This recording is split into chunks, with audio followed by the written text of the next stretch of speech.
गांव में एक राजकुमार और उसके दो दोस्त कुमार तथा खाती रहते थे। तीनों में गहरी मित्रता थी। एक दूसरे को देखे बगैर खाना तक नहीं खाते थे। लेकिन तीनों में एक बुरी आदत थी, नशा करने की आदत। राजा को अपने बेटे का नीची जाति के लोगों के साथ उठना बैठना और नशा करना कतई मंजूर नहीं था। मसले पर राजा राजकुमार को रोज ताने देता था। राजकुमार भी प्रतिदिन के ताने सुन उबने लगा था। दूसरी तरफ दोनों मित्रों के परिवार वाले भी उनके काम धंधा न करने और नशे की आदत से परेशान थे। राजा और दोनों मित्रों के परिवार वालों ने इस समस्या से छुटकारा पाने के लिए अपने अपने बेटों को घर से निकलने पर रोक लगा दी। तीनों दोस्तों का एक दूसरे से मिलना बंद हो गया। जो एक दूसरे को देखे बगैर खाना तक नहीं खाते थे, अब उन्हें घर की चार दीवारी में कैद कर दिया गया।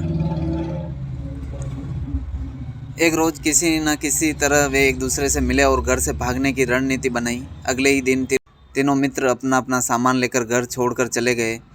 तीनों घर से भाग तो गए, लेकिन अब रहना कहाँ है, यह एक बड़ा सवाल था। चलते चलते वे अपने गांव से बहुत दूर पहुंच गए, जहां उन्हें एक बहुत सुंदर महल दिखा तो उन्होंने वहां एक दिन रहने की सलाह बनाई। जब उन्होंने महल के अंदर जाकर देखा तो उन्हें ऐसा प्रतीत हुआ मानो इस महल की कारीगरी बहुत बड़े विद्वानों द्वारा की गई हो। महल अंदर से बहुत ही सुंदर और साफ सुथरा था, लेकिन अचंभे की बात यह थी कि वहाँ रहने वाला कोई नहीं था। इतनी सुंदर कारीगरी के बावजूद भी वह एकदम वीरान था, जो इन तीन दोस्तों के आगे एक रहस्यमयी सवाल बन गया। महल के बीच में केवल एक काली भैंस बंधी रहती थी, जो बिना अपनी पलक झपकाए तीनों को लगातार घूर रही थी। भैंस प्रतिदिन एक बाल्टी दूध देती थी। महल में खाने पीने का सामान भी भरपूर था। दिन प्रतिदिन वे अच्छा खाते और एक बाल्टी दूध मिलकर बांट कर पीते। दिन अच्छे गुजर रहे थे, लेकिन घर में किसी आदमी का ना होना अभी भी एक बड़ा सवाल था। एक रात तीनों दोस्त सो रहे थे, लेकिन राजकुमार को यह बात सता रही थी कि इतना सुंदर महल आखिर है किसका, जो इस कदर वीरान पड़ा है।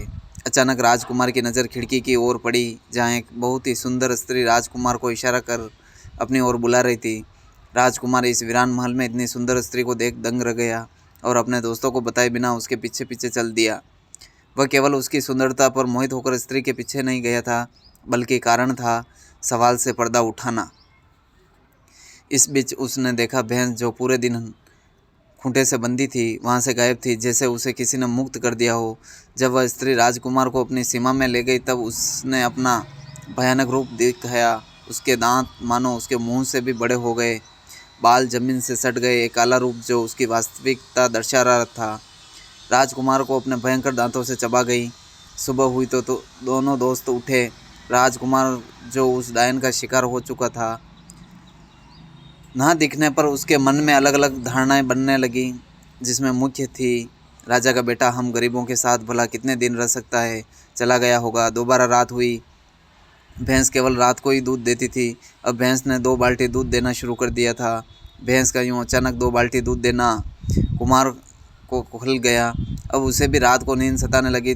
तब उसे भी एक सुंदर स्त्री इशारे करने आई और वह उसके पीछे पीछे चल दिया। जो दुर्घटना राजकुमार के साथ हुई, वही कुमार के साथ भी दोहराई गई। सुबह खाती अकेला रह गया वह। अब जब कुमार भी गायब हो गया तो उससे शक होने लगा कि महल में कोई गड़बड़ जरूर है, अन्यथा दोनों मुझे यूँ अकेला छोड़कर नहीं जा सकते। जब वह रात को अकेला दूध निकालने गया तो भैंस ने 3 बाल्टी दूध दिया। उसे अब भैंस पर शक होने लगा था। उसने रात को ना सोने का निर्णय किया। उसने सारी रात छुपकर भैंस की निगरानी की। जब डायन का समय हुआ तो फिर से वह एक स्त्री का रूप लेकर खांसी के कमरे की ओर चल दी। इस दृश्य को देख खाती अत्यधिक भयभीत हो गया। अब उसके पास वहाँ से भागने के अलावा और कोई दूसरा उपाय नहीं था। उसे वहाँ से भागता देख डायन अपने भयंकर रूप में आ गया और भागते भागते दोनों महल के बाहर पहुँच गए। खाती डायन से बचने के लिए पेड़ पर चढ़ गया। सुबह होने में कुछ ही पल थे। देखते ही देखते सुबह होने लगी। दूर से एक राजा अपने घोड़े पर सवार वहाँ से गुजर रहा था। राजा को देख डायन ने दोबारा सुंदर स्त्री का रूप बना लिया। राजा स्त्री को देखते ही रुक गया और उसकी सुंदरता देख उसे अपनी रानी बनाने का निर्णय करता है। राजा ने खाती से, जो पेड़ पर चढ़ा बैठा था, स्त्री का मोल भाव किया। असल में डायन का खाती तो डायन से मुक्त होना चाहता था। उसने कहा, राजा 5 दो स्त्री ले जाओ। उसने 5 में अपना पीछा भी छुड़वा लिया और डायन भी भेज दी। राजा अपने साथ उसे अपने महल ले गया। वहाँ पहुंचकर डायन को पता लगा कि राजा के पहले से ही 7 रानियां हैं, जिसमें सबसे छोटी रानी के आज ही बच्चा हुआ था। डायन को बच्चे की खुशबू आने लगी। रात को सबके सोने के बाद वह छोटी रानी के कमरे में गई और बच्चे को वहाँ से उठा लाई और बच्चे को भी खाकर मार डाला। अगले दिन सुबह जब बच्चा ढूंढने से भी नहीं मिला तो यह सबके लिए एक रहस्यमय बन गया। राजा की सबसे बड़ी रानी बजरंगबली की भक्त थी। उसे महल में डायन होने का एहसास होने लगा था। वह समझ चुकी थी कि राजा एक रानी के रूप में महल में डायन ले आए हैं।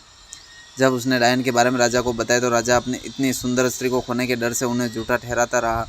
थोड़े दिन बाद एक रानी को दोबारा बच्चा हुआ। तब भक्त रानी ने राजा को रात में न सोने की सलाह दी ताकि राजा अपनी आंखों से देख सके और डायन के अस्तित्व पर यकीन कर सके। डायन खड़ी हुई, उसे बच्चे की महक सताने लगी। वह बच्चे की महक के साथ साथ रानी के कक्ष की ओर बढ़ने लगी। राजा और भक्त रानी भी डायन के पीछे पीछे हो लिए।